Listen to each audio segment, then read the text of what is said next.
morning, boys and girls. It's a beautiful autumn morning here in China. So yesterday we went to the Ming Dynasty Pleasure Garden. Today I am visiting the tomb of the Ming Emperor.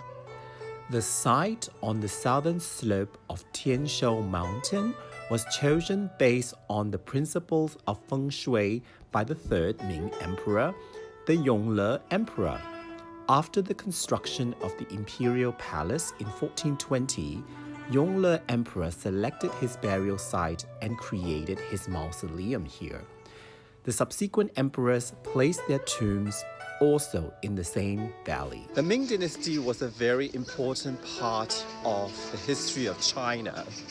It lasted from the mid-1300s to the mid-1600s and was established by the first emperor, Emperor Huangtu, who overthrew the Yuan dynasty ruler. It is the last imperial dynasty that was ruled by ethnic Han Chinese.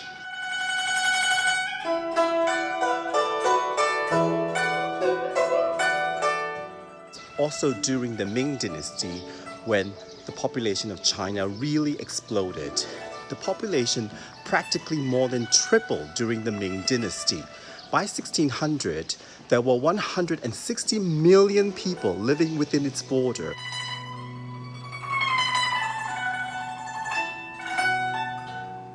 A total of 16 emperors ruled over Ming China. 13 of them are buried here.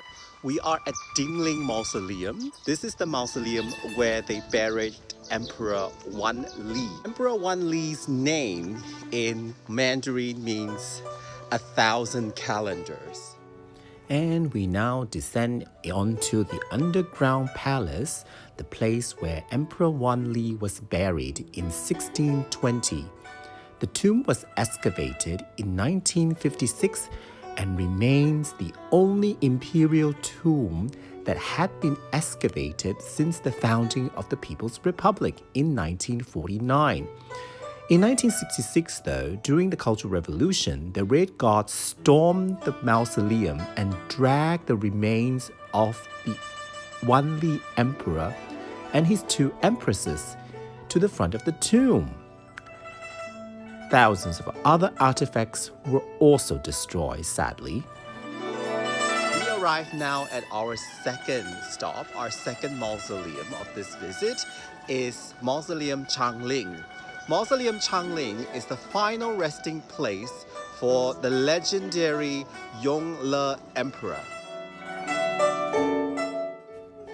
Emperor Yongle was the fourth son of Huangtu Emperor, considered by many as the greatest Ming Emperor ever lived. He directed the construction of the Forbidden City and repaired and reopened the Grand Canal as we see it today. Many have seen the Yongle Emperor as a symbol of lifelong pursuit of power, prestige, and glory of the Ming Empire. He is very well respected and worked hard to preserve the Chinese culture. It was also during his reign that he invaded Vietnam, and for a brief moment in history, Vietnam was part of China. And that's a wrap for our visit. Until my next video from the Imperial Ming tomb, stay alive.